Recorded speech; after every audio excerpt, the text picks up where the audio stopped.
Continuando aqui, meus irmãos, nossa aula, nosso 9º dia de aula, de Introdução ao Novo Testamento 2, estamos estudando a Epístola aos Hebreus. Então vamos lá, vamos agora falar um pouco sobre a data. A data,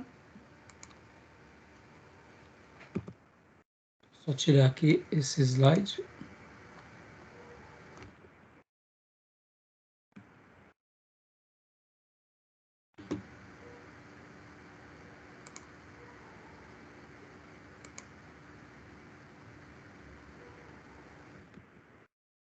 A autoria, na realidade.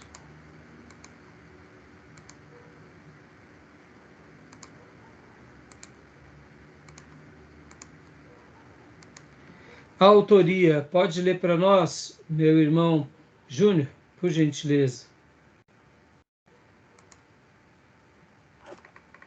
Não está aí, né? A autoria.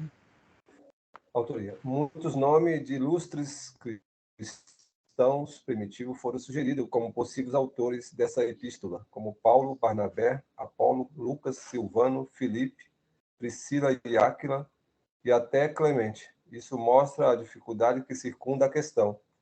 E melhor confessarmos que não sabemos quem foi o autor de Hebreus, e que se trata de uma epístola anônima. Origem declarou, aspas, só Deus sabe quem escreveu Hebreus, fecha aspas. O que se conhece ao certo é que esse livro é dos mais notáveis da coletânea neotestamentária, uma joia literária e de exposição do pensamento cristão, um tratado, sermão, epístola. Dá uma pausa aqui. Então, irmãos, falar que o escritor de Hebreus é de Paulo é errado porque nós não podemos afirmar.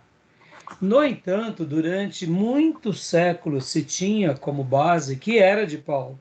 Mas depois, os estudiosos fazendo aqueles estudos mais eu diria até com relação à estrutura gramatical, a maneira que se escreve, as conjugações, etc. e tal, viram que não é muito mais fácil não ser de Paulo. É muito mais fácil não ser. Mas eu, particularmente, irmãos, eu também não me entendo, tá? Eu não vou afirmar que é de Paulo, mas eu não duvidaria ser alguém como, por exemplo, um discípulo de Paulo, entendeu? Por quê? Porque é um assunto muito rebuscado. Não é um assunto, me permita talvez a fala, que Pedro, por exemplo, faria. Mesmo Pedro tendo crescido tanto, não era da característica petrina, algo assim. Pedro, ele era um pastor mais prático. Como, por exemplo, a gente vai estudar hoje, querendo Deus, Tiago. Tiago, irmão de Jesus, ele era um dos pastores da igreja de Jerusalém e a carta dele é prática. João já teria mais condições, pode ver que João já é mais reflexivo. Mas o conhecimento de João com relação às questões judaicas, eu acho um pouco mais difícil também, porque como pescador, não que ele não pudesse, pode ver, nós aqui, eu não sou de família judaica, me tornei um teólogo, um estudioso do Novo Testamento, do Velho, tenho um certo conhecimento sobre as questões das leis, da história do povo judeu. Ora, se eu, Raimundo, que tinha como profissão ser um operador e pregão, conseguir tal conhecimento, por que João não conheceria? Então, eu não posso subestimar. Por que Pedro também não conheceria? Também não vamos subestimar. Mas, assim, a maneira que é feito essa obra me traz aquela ideia de um pensador mais rebuscado, como, por exemplo, o próprio Paulo, ou quem sabe um discípulo de Paulo. Por isso que eu, particularmente, acho que foi alguém que tinha ali Paulo do lado e que era um profundo conhecedor das Escrituras. Então, quem sabe um Timóteo, quem sabe o próprio Lucas, talvez o Lucas, o médico amado, também não seja, porque a questão da grafia, não, aí eu já não sei dizer para vocês.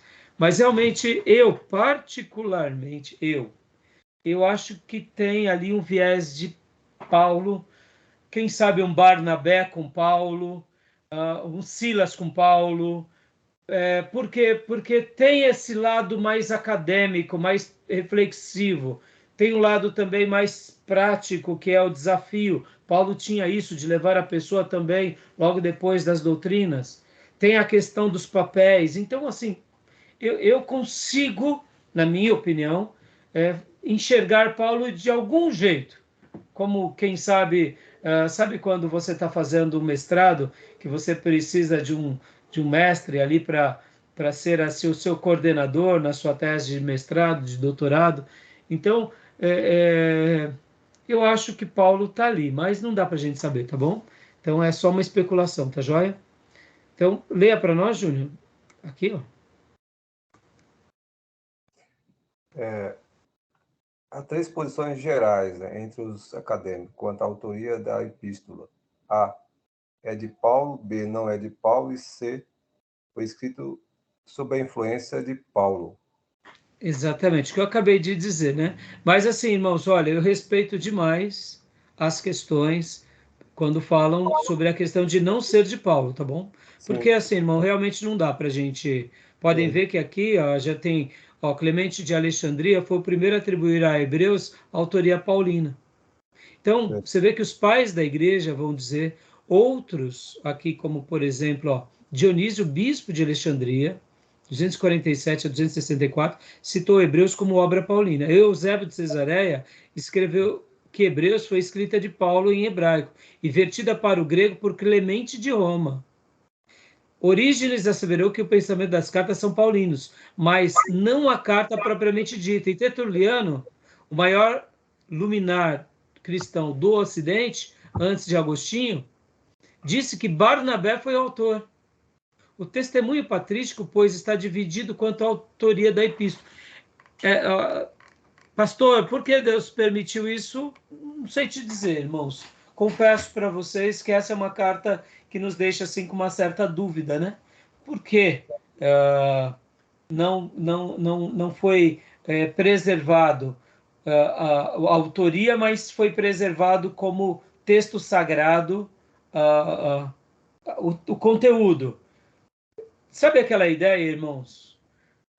Quando você ouve um texto da palavra de Deus, aquilo entra no teu coração e nós que conhecemos um pouco de Bíblia falamos isso daqui é a palavra de Deus.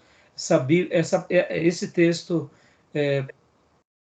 você nem sabe direito se é Mateus, Marcos, Lucas, mas você sabe que é dos evangelhos. Eu acredito que acontecia algo mais ou menos desse gênero. Logo depois que foi escrito, como foi escrito, no caso, né, vamos dizer assim, sobre essa perspectiva ao povo judeu, ou ao povo hebreu, né? Porque você tem que lembrar que o Hebreus tem esse título, porque dá para ver que era um esclarecimento a esse povo. Logo no início não houve tanto debate ou tanta, como eu posso dizer, tanta necessidade de se perdurar o autor, mas o ensino em si, o ensino, tá bom? Só que tem Então, porém aí, né? Fala que não foi Paulo, ou foi o pensamento de Paulo, mas não a escrita, né? Agora, eles, muitas vezes, eram amanuense que escrevia. Podia também ser Pedro, mas não a forma e nem a grafia de Pedro, mas o seu amanuense. E com o pensamento de Pedro ou João, porque eles também conheciam ele é hebreu, né? sim. Então, conhecia a história da sua própria história, né? É. São perguntas que a gente não vai ter muitas respostas, né? A não ser, quem sabe, um dia, né, Júnior, irmãos, na descoberta dos manuscritos, Verdade, chegue algum manuscrito com alguma indicação, né? verdade. Carta de tal, sob o cuidado do apóstolo tal, né? Bom, Uhum. até lá, Pastor, pois não. é claro que isso não pode se fechar, né? É algo que tem que ficar em aberto. Mas, assim, a respeito da grafia, eu gosto de pensar que é de Paulo, o texto de 1 Coríntios 3 e Hebreus capítulo 5 são praticamente idênticos, assim, Paulo falando de maturidade lá em 1 Coríntios, né? Que os irmãos, ele não deu alimento sólido para os irmãos, mas teve que dar alimento leitinho para eles. Isso também está lá em Hebreus capítulo 5, da mesma forma, né? Falando de maturidade. Eu gosto de pensar assim que sabe, foi Paulo.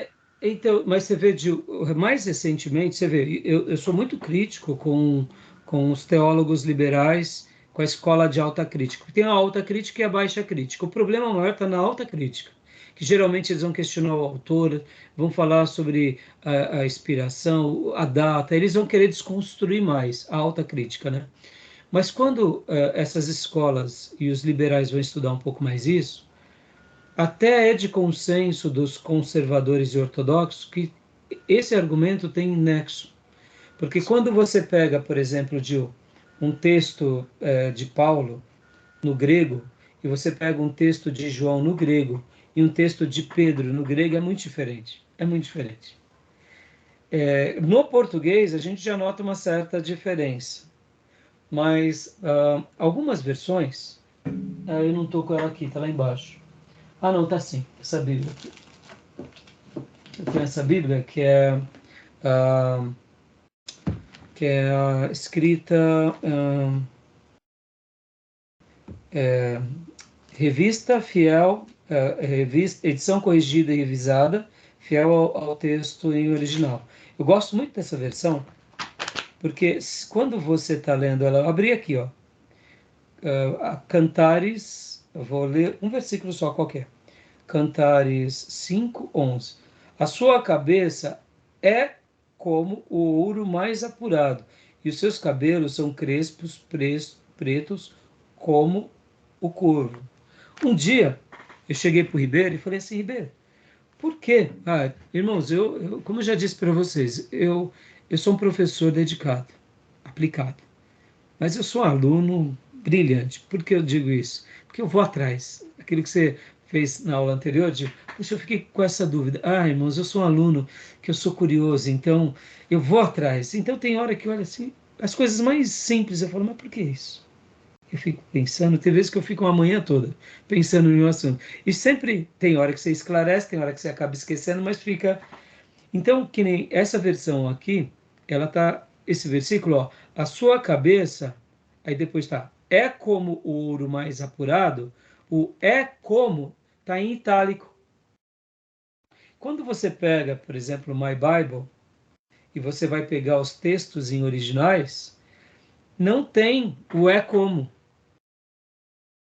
Mas o tradutor, quando ele vai traduzir do original hebraico ou do grego para o português, sabe o índio? Mim comer arroz fica incompleto para nós, não é assim?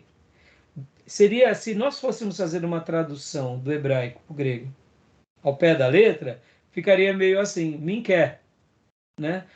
A construção fica meio incompleta. Então, para você traduzir e dar a ideia que o escritor quis passar, você tem que colocar algumas outras palavras, porque nós crescemos fazendo essas construções.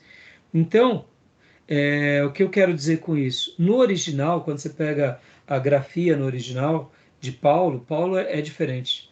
O texto de Paulo é muito rebuscado. O vocabulário paulino, as argumentações, as construções. Então, quando se pega e realmente vai estudar Hebreus e os textos de Paulo, tem uma certa diferença. Um capítulo ou outro pode até ter mais correspondência, mas para nós que estamos lendo no português, as ideias são fortes, né? As ideias são fortes.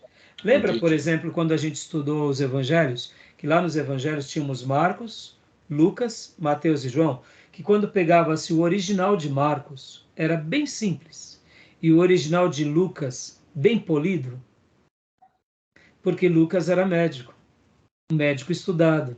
Ele tinha cultura grega. Ele também passou vamos dizer assim, por um treinamento debaixo de Paulo na questão da lei. Ou seja, já João Marcos, quem era João Marcos? Possivelmente uma pessoa próspera, um comerciante, sabia ler e escrever, mas ele era prático, ele era rústico. A beleza de Marcos está no poder das palavras. Por exemplo, quando eu leio as obras do pastor Ernesto Nini, me entenda, irmãos, eu tenho muita coisa escrito. E eu ainda não publiquei o que eu tenho escrito porque eu sou rústico. A minha maneira de dar aula, eu me sinto criativo. A minha maneira de pregar, eu me sinto original e criativo. Mas o meu escrever é fraco. Eu não sei escrever tão bem quanto eu gostaria. Então eu tenho muito material escrito que eu preciso ser ainda trabalhado com alguém que tem essa noção da pena. Por isso que eu só editei um único livro, né? Até hoje. Mas eu tenho, olha, irmão, sem brincadeira. Na hora certa, se Deus me permitir, vai sair um por mês, porque eu tenho muito material. Pode Que eu passar por uma preciso. edição editorial, né? Então, só que tudo isso, Hoje já tem essa. tudo isso, você vê, é trabalho, é, é dedicação de tempo, né? Mas tudo isso eu estou montando. Mas eu também sou mais rústico. Mas aonde eu sou forte? Eu sou forte na originalidade, nas ideias. Eu tenho ideias, eu consigo fazer links. Mas eu não sei fazer essa beleza literária como Lucas, como Paulo. Entendeu? Então, quando a gente pega Hebreus, ele é forte nas ideias, nas comparações, nas afirmações. E é tão forte, tipo, gente que solta. Jesus é Deus, Metáfora. né? Ele é maior do que Moisés. Mas quando se trata de um escritor, o Júnior é advogado, você sabe disso. Muitas vezes você está lendo uma obra literária, por exemplo, eu posso não ser tão bom para escrever, eu quebro um galho. Eu sou ótimo para criticar, a minha leitura é muito crítica, mas eu não sou bom para me autocriticar, eu não consigo. E eu tento, eu leio, releio, chega uma hora que eu fico com dor de cabeça e eu não consigo desenvolver mais daquilo. Porque a minha autocrítica pessoal na minha leitura, na minha escrita, é limitada. Mas quando eu estou lendo uma obra de alguém, eu tenho uma crítica, por exemplo, Pastor Enéas. O Pastor Enéas, o forte do Pastor Enéas é essa originalidade. Até mesmo os livros melhores do Pastor Enéas precisou ser editado por boas editoras, bons secretários, porque quando o Pastor Enéas pegava uma obra dele crua e editava, você via assim que falava assim, ficou a desejar. Mas dá para entender muito bem, porque ele era forte nas ideias. Paulo era forte nas ideias e forte na grafia. Lucas, forte na grafia. E Hebreus, então, a discussão dos estudiosos é mais ou menos essa. Não, realmente, Hebreus não é de Paulo, porque Paulo não escreveria desse jeito. Mas possivelmente por isso que eu deduzo ser de Barnabé, ser de Timóteo, ou ser, por exemplo, de alguém que caminhou com Paulo, Silas. Porque era alguém que tinha essa característica que Paulo gostei. É isso aí. Não, magnífico. Deus está te guiando. Sabe assim? E Paulo dando esse suporte. Eu penso isso, entendeu? Mas a gente acaba admitindo nessa questão. Por isso que a gente chega a essa conclusão, entendeu? Agora, percebam, irmãos, isso é um estudo mais recente, de pessoas que gastam tempo com isso. Na igreja primitiva, irmãos, você tem que lembrar que esse tipo de assunto não é que não era relevante, mas são faculdades mais recentes, em que hoje a gente tem ferramentas. Hoje nós temos inteligência artificial, né, irmãos? Pelo amor de Deus. Né? Olha o que a gente tem. Hoje a gente tem computador. Eu tenho aqui uma concordância bíblica, que é aquelas antigas, que tem não sei quantas mil páginas, que tem ali, você vai contando quantas palavras amor tem na Bíblia, tem não sei quantas, você tinha que ir contando na minha época de seminarista, você tinha que ir contando uma por uma, você ficava contando. Hoje não, você põe amor, vem tudo, quantas tem? No Google. Então, é outro mundo, né? Então ficou mais fácil algumas coisas, tá bom? Tudo bem até aí? Joia? Vamos lá, então. Beleza, Gil? Maravilha. Então, continuando aqui, agora local e data, irmão. Vamos dar uma corrida, né? Leia para nós, Maísa, por gentileza, aqui. Sim, data e local. Eis outra questão muito debatida e quase insolúvel. Opa, desculpa. Opa. Modo de leitura. Ué. Aqui. Local e data. Pronto. Tá com o quadrado cinza construído. Isso. E quase insolúvel, se quisermos pensar em alguma data mais exata. Alguns sugerem 90 depois de Cristo, ou mesmo bem mais tarde. Neste caso, como Clemente de Roma poderia tê-la citado em 1 Clemente em 95 depois de Cristo, o peso maior da erudição coloca Hebreus antes do ano 70 depois de Cristo por essas razões. Trecho de 10:1 parece indicar que o Templo de Jerusalém ainda estava em atividade. Um fato tão marcante como a destruição do templo, que ocorreu em 70 depois de Cristo, e mostrava a falência do sistema mosaico. Não teria merecido a consideração do autor de Hebreus? Autor usa verbos no presente ao descrever o sacerdócio levítico. Recebem e se testifica. 7:8. Prestes a desaparecer. 8:13. Entram no primeiro tabernáculo. Oferece. O primeiro tabernáculo continua erguido. 9, 6, 10, 13. E os que ministram. 10:2. Ainda não havia começado a perseguição imperial contra os cristãos. Ela iniciou logo depois de junho de 64 depois de Cristo, quando Nero incendiou Roma. Os dias anteriores podem ser uma alusão à perseguição de Cláudio em 49 depois de Cristo, quando houve confisco de bens e muitas mortes, mas também pode ser uma alusão à perseguição neroniana. De Nero, né? Dá uma pausa. Então, irmãos, é bem possível, olha, quando em 1 Clemente comenta sobre essa questão, pode ser na década nos anos 90 depois de Cristo? Pode.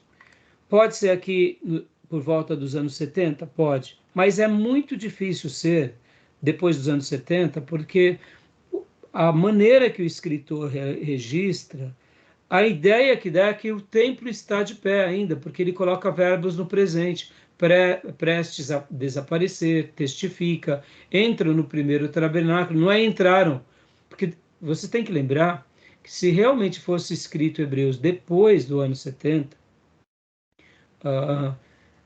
talvez ele fizesse menção da destruição do templo. Pode ser que sim, pode ser que não. Não dá para a gente afirmar a data, isso é fato. Não dá. Então, a gente tem essa dúvida, tá bom?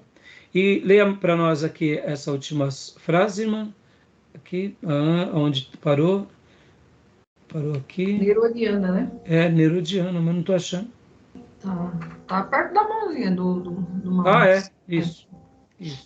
Com base em estudos assim, Ashcroft mostrou-se taxativo, afirmando que Hebreus foi escrita em 64 e 67 depois de Cristo. Então, né, você vê, ele é uma autoridade. Nessas horas, irmãos, como que a gente faz? Respeita as autoridades, tá bom? Irmãos, só se um dia nós desenvolvermos, né, por exemplo, o próprio pastor Enéas, ele era uma autoridade, mas assim, ele também, em alguns casos, ele afirma, em outros casos, não. Em outros casos, ele deixa para que outras autoridades maiores afirmem. Pastor, como que você faz uma afirmação como essa? Você vai estudar muito, irmãos. É fonte, é pesquisa, são conclusões, são buscas arqueológicas, busca da manuscritologia, e aí vai. Então, você vê que uma pessoa que quer ir para esse campo, naturalmente, ela acaba se esbarrando com esses detalhes, tá bom? Então, nós aqui como estudiosos, a gente fica ouvindo os mestres e a gente aprende com eles, tá? Deixa eu fazer uma outra colocação aqui para vocês. Me define o que seria hebreu. O que é hebreu? A gente sabe que é o povo, mas por que hebreu? Vamos lá, Maísa e Júnior. Depois... Não, vamos começar com o pastor agora. Vai, pastor. Tá tendo muita moleza. O pastor tá tendo muita moleza. Já chega tudo mastigadinho. Não, eu não saberia responder, não. Não? Então agora, Gil, o pastor já passou a batata quente, bem quente. Eu acredito que É uma carta, é uma epístola destinada ao povo Hebreu. Mas por que Isso. hebreu? Por que hebreu, pastor? Eu não sei se eu fiz a pergunta. O que é o nome hebreu? Por que o povo recebeu esse nome, hebreu? Me ocorreu uma coisa aqui agora. Nos povos antigos havia um chamado Eber, se eu não me engano. Eu acho que, não sei se está correto, tá? Tá. E me parece que tem correlação, tá? De lá para cá, não sei se é isso também, né? Foi um chute aqui. Tudo bem, a batata quente já já deu uma petecada para cima, já deu uma esfriada pro Gil. E agora, Gil, e aí, Gil? Vamos ver. Agora entendi, assim, que sentido o senhor perguntou. Não tenho a mínima ideia. Então, batata quente pro Júnior e para Maísa. Eu acredito que veio de Eber mesmo, que foi hebreu foi a denominação que eles receberam no tempo de Moisés. Eu acho que por isso também que tinha muita escrita, muita coisa, tirando essa soberania de Moisés, né, e colocando em Jesus Cristo, na carta de Hebreus, né? Que eles ainda estavam apegados às leis, né? Eu acredito que fosse isso. Olha que interessante, a gente vai ver duas terminologias. Vamos, Júnior, vamos agora para você, Júnior, que aí já veio a batata, já veio um pouco mais Mastigada. mais friazinha. Eu entendo também que Hebreus está relacionado ao povo hebreu, a formação do povo, a sua formação das leis, né, da liturgia, de tudo que ele recebeu, né, no período mosaico e até na formação do povo, né? Porque antes disso, se você analisar, eles eram gentil como a gente, porque Abraão era gentil. Quando forma Israel, depois de Jacó, que inicia o povo hebreu, como uma nação hebreia, né? E aí a menção O da termo carta hebreu é referente ao povo. ao povo que ele acreditava, às leis, o sacerdócio, É. toda Então, a fé. e por que Hebreus? E por que Hebreus? Hebreus, E por que hebreu? Ou seja, a Cadu palavra Abreu. Cadu Abreu, pastor. É? é a Por palavra conta do Abreu. que surgiu, né, o povo hebreu, né? Isso aí. Na realidade, olha só que interessante. Vocês vão ver que muitos dicionários vão falar assim que hebreu, olha só, essa é uma definição teológica, tá, irmãos? Hebreu é o povo que crê no Deus de Israel, ou no Deus eterno. Mas essa é uma definição teológica, não é etimológica. Hebreu é aqueles que criam no Deus eterno, no Deus de Abraão. Tudo bem, não está errado. Mas na realidade a palavra hebreu vem de Éber, que são o pai de Abraão. Então era designação para hebreu. Então é isso mesmo. Éber foi os ancestrais que gera Abraão. Então, Abraão recebe esse cognome e os descendentes de Abraão recebem esse cognome por causa de Éber, pai deles. Então é como se fosse descendentes. Então, etimologicamente, hebreu vem de Éber. Teologicamente, como Abraão de fato é aquele que crê no Deus eterno e segue ele, hebreu passa a ser considerado como o povo que crê no Deus eterno, no eu sou. Que no Velho Testamento vem logo na sequência o nome Israel para a nação desse povo de Abraão, lembra com Jacó, quando ele muda o nome e as tribos passam a se chamar Israel. E depois, por causa do cativeiro e por causa da profecia também de um dos filhos de Jacó, que seria na linhagem de Judá, vem a terminologia judeu. Então, judeu ou hebreu, teologicamente, são os povos de Deus, mas tem uma construção, né? Cada um deles. E Hebreus, a terminologia do livro, tem a ver com isso. Tem a ver com essa questão que eu estou me dirigindo àquele povo que começa com Abraão, que tem toda essa tradição do Velho Testamento, que são os judeus, que são esses que realmente, vamos dizer assim, que são os remanescentes, pelo qual vem o Filho da promessa, da onde nasce a igreja do Deus vivo. Mas então seria a história do povo do Velho Testamento, do povo de Deus, povo judeu. Poderia o livro de Hebreus ser chamado Judeus, mas aí ficaria mais típico para uma tribo. E aqui Deus é como se ele quisesse trazer uma origem mais, que eu entendo, tá, irmãos? Mais longeva. Não é só os judeus, porque não tem só a ver com a tribo de Judá. Tem a ver, e também não tem a ver só com Israel. Tem a ver com todos os servos de Deus, desde o primeiro que eu separei, que é Abraão. Por isso, Hebreus, né? Traduz uma ideia melhor, né? Um resumo melhor. Pode ver que o sumo sacerdote da ordem de Melquisedeque é contemporâneo a quem? A Abraão. Né? E Abraão está antes da lei, está antes de Arão, está antes do templo, está antes dos rituais. Então, dessa ideia de ser completo, né? Interessante, né? Mas até nesse ponto Deus é gracioso, né? Porque se for levar em consideração os antecessores de Abraão são idólatras, né? O próprio pai de Abraão, conforme dito por Josué, era um idólatra. Então até nesse ponto Deus foi gracioso, né? De dar o título de serem adoradores.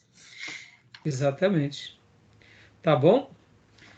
Beleza, meus irmãos? Quer ver aqui, ó? Quer ver, tá em 14:13, se eu não me engano, de Gênesis. Mas alguém tinha escapado e veio Abraão, o hebreu, que vivia próximo aos carvalhos de Manre. Aqui Abraão é chamado de hebreu, pela primeira vez, né? Mas quando a gente vê aqui na genealogia de Abraão, você vai ver Éber também. Tá bom? Beleza? Diz aqui que a corrente que considera correta diz que o termo hebreu se refere a descendente de Éber. Hebraico. Capítulo 10 de Gênesis, parece. Estou procurando aqui. Capítulo 10. 10, né? Então, só não estou achando o versículo agora. Mas 10, é isso aí. É por aí. 10. 25, que apresenta um dos filhos de Éber, Peleg. 10:25. Isso, né? Isso aí. Ó, pode ver que é os semitas, né? Tá bom, meus irmãos? Joia. Beleza? Vamos continuar aqui, porque senão a gente... Você vê, irmãos, é um livro, mas tem muita informação, né? É isso que eu me encanto na teologia. A gente abre uma janela. Esse tipo de discussão que a gente está fazendo aqui, irmãos, olha só que interessante. Esse tipo de discussão me faz lembrar as discussões dos judeus. Eles vão debatendo um pensamento. E uma coisa vai chamando ideia para outra, que vai abrindo uma janela para outra, que vai abrir. Aí de repente a gente fala, vamos voltar para o caminho. Mas senão a gente vai embora. Por isso que é gostoso, porque. E eu gosto muito, irmãos, esse ambiente do seminário. Eu uso, vocês vão me ver usar muito esse termo, que a aula ela é viva. Porque a necessidade de vocês e as dúvidas de vocês é diferente das dúvidas das outras classes. Muitas vezes as dúvidas dos outros irmãos são em outros livros. Então, cada módulo, mesmo sendo o mesmo trilho, as abordagens acabam sendo um pouco diferentes. E também o Espírito Santo de Deus sabe qual será as grandes necessidades de vocês para a vida de vocês e para o ministério. Então, por o seminário ser algo muito parecido com a igreja, a gente tem que dar o direito da dúvida que o Espírito Santo está ensinando o professor, está ensinando os alunos, segundo as nossas necessidades para esse momento da nossa história. Por isso que as aulas são vivas. A gente segue um roteiro, mas a gente fica sensível aos toques de Deus. Por quê? Porque é um aluno que pode estar com depressão, é um aluno que pode estar com dúvida, é um aluno que pode estar sendo assediado pela filosofia, por uma outra religião, pelo místico, pelo poder. É um aluno que pode estar sendo muito piedoso e para ele aquilo que a gente já está comendo já... A gente está no filé mignon, ele fala, não, eu quero feijoada, eu quero mais, quero costela gorda, só filezinho não. Ou seja, cada um é uma realidade, né? Tá bom? Então, vamos lá. Que Deus nos ajude nessa caminhada, né? Então, vamos lá, os destinatários, rapidamente. Vamos correr agora, pulando bem rápido. Então, leia para nós, pastor Johnny, por gentileza, destinatários. Destinatários. A opinião que atualmente prevalece entre os estudiosos é que Hebreus foi enviado a um grupo de judeus cristãos que corria o perigo de apostatar da fé. Dá uma pausa, pastor. Ó, tá entendendo, irmãos? Judeus piedosos, né? Judeus que estavam correndo perigo, né? Estavam apostatando. Seriam judaizantes? Seriam as dúvidas legítimas? Seriam a perseguição por causa do que eles estavam passando? Lembra que em Tessalonicenses, os judeus ali são bravos homens ali. Um punhadinho pequeno de judeus se converte. Logo na sequência, esse punhado de judeu começa a perseguir Paulo, lá em Tessalônica. Muitos gregos, inclusive mulheres de alta posição, se convertem. Paulo foge porque a perseguição foi muito forte. Era um grupo de judeu militante muito forte lá. E aí Paulo vai para Bereia. Lá em Bereia também se converte muitos judeus, mais judeus do que em Tessalônica. O grupo de judeus de Tessalônica fica sabendo que Paulo está lá, vão para Bereia. Paulo tem que ir embora de Bereia também. Olha que loucura. Mas dá para ver que o grupo de judeus de Bereia não eram tão agressivos quanto o grupo de judeus de Tessalônica. Então, quem eram esses judeus? Eram judeus cristãos, como hoje chamamos judeus messiânicos, que estavam apostatando da fé. Podiam ser os judaizantes que estavam corrompendo? Podia ser muita coisa, né? Então é interessante isso, né? Continua, pastor, por favor. Separados da vasta maioria dos seus compatriotas que haviam rejeitado a Cristo e desde encorajados pela demora da parusa, capítulo 1, versos 6, 9 e 28, e pela perseguição, dispunham-se a voltar ao judaísmo. Alguns estudiosos pensam que o autor enviou a carta a alguma comunidade judaico-cristã local, capítulo 5, verso 12, 13 e 7. Mas outros sugerem que devemos pensar nos judeus cristãos. Né? Então, podia ser uma comunidade judaica cristã? Podia. Podia ser judeus cristãos local, ou seja, os judeus que estavam inseridos nas igrejas? Podiam. Uma coisa é fato, né? Dá para ver que o propósito dessa carta foi para esse grupo mesmo. Esse grupo, ele era o alvo dessa carta. Agora, irmãos, vamos imaginar na década de 90, depois da destruição do templo. Ora, o templo foi destruído. Nós temos irmãos que são judaizantes. Nós temos os judeus raiz que não aceitaram a fé. E Jesus não volta. Vamos falar aqui abertamente. Se a gente tivesse uma tradição judaica nas nossas costas, será que também a gente não estaria passando por aquele momento? Meu Deus, o que está acontecendo conosco? O templo foi destruído. Tem judeus que estão falando que a gente tem que fazer as coisas de Moisés, tem que circuncidar. Agora, a nossa fé está misturada com os gregos, com os romanos, com as outras nações. Meu Deus, Jesus não volta. Estão matando os apóstolos. Pedro foi morto de cabeça para baixo, crucificado. O outro, só sobrou João que está preso na ilha de Pátimos. E aí? Tem motivo para desanimar? Não tem. Oh, meu Deus. Olhando pelo lado humano, né, é completamente compreensível o que passava na cabeça deles naqueles dias. Exatamente. Totalmente.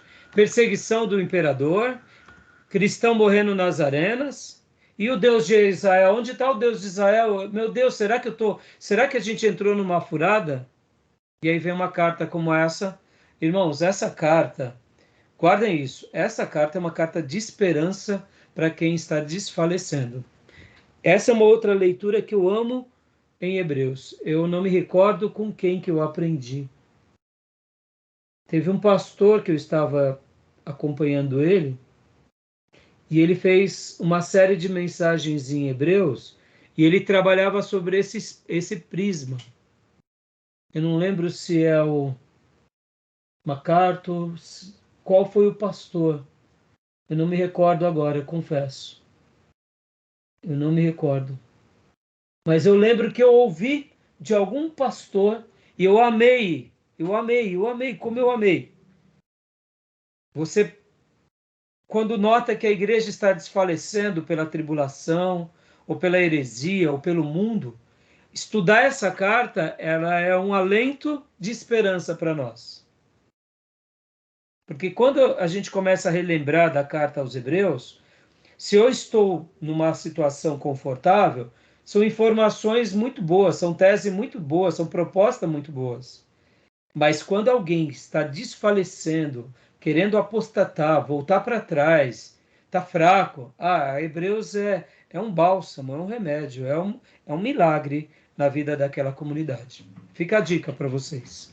Eu não lembro quem foi que me disse isso, onde eu li, mas eu lembro que eu aprendi com algum pastor e eu fiquei encantado com essa clareza. Olha que interessante. Não foi um livro de estudo, se eu não me engano, era uma série de mensagens, mas eu achei uma ideia. E que de fato é isso mesmo. E que é o que o pastor está dizendo aqui. Só que olha só que interessante, né, irmãos? Acabamos de ler aqui que poderia ser um grupo, né, de judeus. Aqui, o autor estuda que pensa comunidade judaica. Onde está? Aqui. Separados da vasta maioria de seus compatriotas que haviam rejeitado a Cristo e desencorajados pela demora da parousia e pela perseguição, e dispunham-se a voltar ao judaísmo. A gente tem que lembrar que voltar ao judaísmo aqui não é péssimo. Você está negando Cristo de uma forma ou de outra, né? Você está dizendo que o sacrifício dele não valeu. Então, quando a gente olha e destaca, e quando eu realço esse pensamento desse pastor que eu aprendi, fica muito mais claro e fica muito mais forte a carta aos Hebreus ou não? Fica, né? Tá bom? Beleza, irmãos? Então vamos correr aqui. Vamos lá. Então, destinatários são esses. Correndo aqui. Senão, as características, vamos pular, meus irmãos. E aí, vamos lá. Vamos falar um pouquinho só do conteúdo aqui, ó. Desse ângulo, Hebreus é um tratado cristológico, por ser a revelação final do Deus, o Filho é superior aos profetas, aos anjos e a Moisés e Arão. Somente Cristo pode prestar ajuda espiritual a qualquer que carecemos, né? Por isso que eu falei para vocês a questão da divindade. O centro da exposição mostra Cristo como sumo sacerdote superior a Arão, por pertencer à categoria de Melquisedeque, mas olhando nessa perspectiva daquele que nos pega pela mão e que nos leva a Deus. Aí sim, é o Deus que nos vem a nós como sumo sacerdote, que agora nos cata e leva a Deus.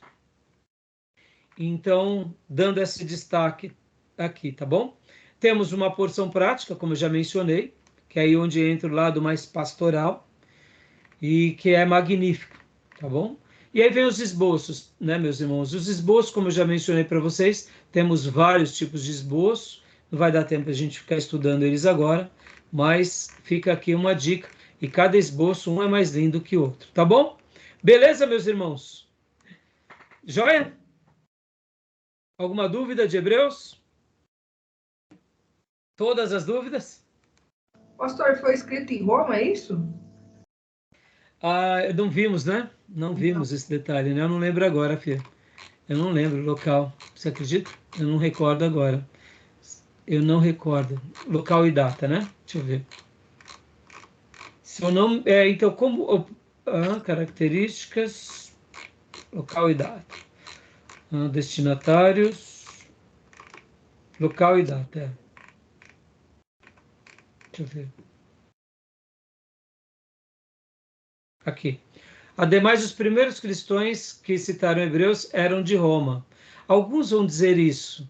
Como a gente não sabe direito a questão do autor, mas a questão da datação fica um pouco mais difícil, né? Deixa eu pegar aqui no livro do Gundry, porque agora eu também não me recordo. Não recordo o local, tá? Deixa eu ver aqui, rapidamente. Local e data. Mas no Google eu também não achei, não. Não? Não, eu vi no Google. Tá. No Google. Data, aqui ele também não vai falar não. Ou você está falando... É porque se for em Roma fica mais forte o pensamento que foi Paulo ou Lucas, né? Ou se não, Clemente, né? Isso. Realmente ele não está citando também.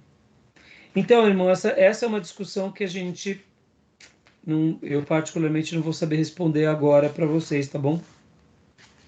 Mas depois descobrindo eu passo essa informação. Tá bom, meus irmãos? Fechado? Não consegui dar essa resposta agora para vocês, tá bom? Joia? Mais alguma pergunta? Não? Então, meus irmãos, vamos começar agora, Tiago, então? Agora, olha que interessante, os teólogos, de uma forma geral, vão trabalhar agora que, de Tiago, as demais cartas, epístolas, né, ou epístolas, vão ser chamadas de cartas gerais ou cartas católicas, que são universais. O termo católico, mas ele significa universal, tá? Não é errado. A Igreja Católica Apostólica, até aí não tem problema. Romana tem problema. Porque fazemos parte da Igreja Católica Apostólica, só não romana. Porque as nossas bases não estão em Roma.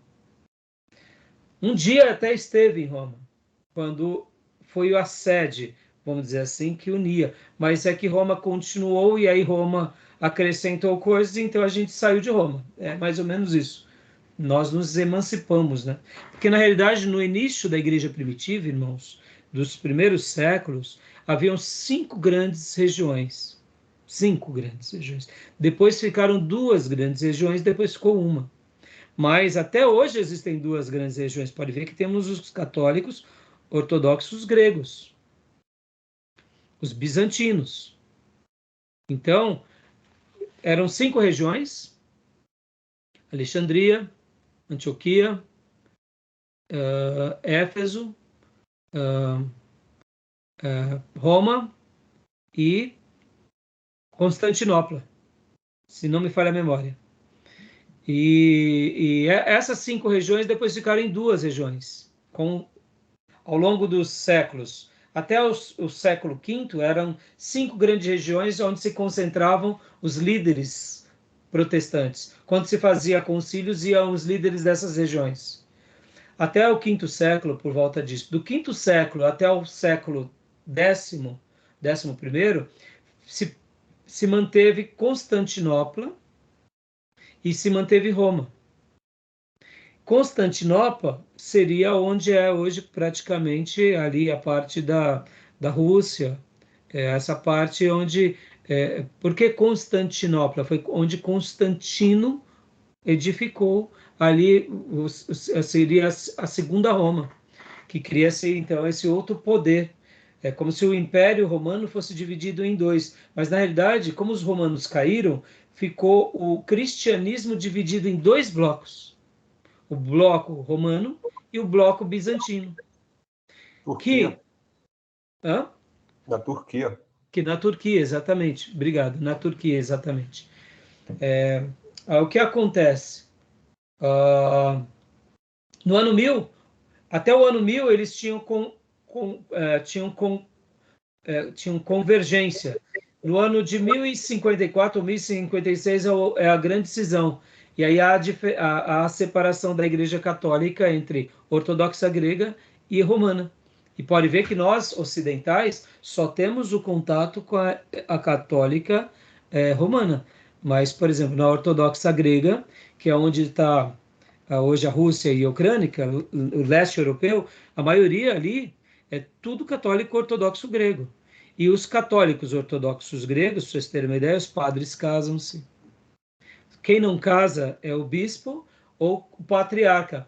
Na antiguidade não era chamado papa. Esses 5 líderes eram chamados os patriarcas. Eles tinham o nome de patriarca. Depois, quando virou esses 2 segmentos, eram os patriarcas. Mas a Igreja Católica já estava colocando a questão do papado, querendo trazer para si essa autoridade. Irmão, vocês têm que lembrar que essas questões estão ligadas a questões políticas também, né? Porque mesmo que depois da queda do Império Romano, o Império Romano cai, mas a Igreja Católica ela continua trabalhando em concordância com os reis, com esses impérios. E por que no ano de 1050 e poucos há essa cisão? É questão política também. É questão política, é o poder econômico, tá bom? Na realidade.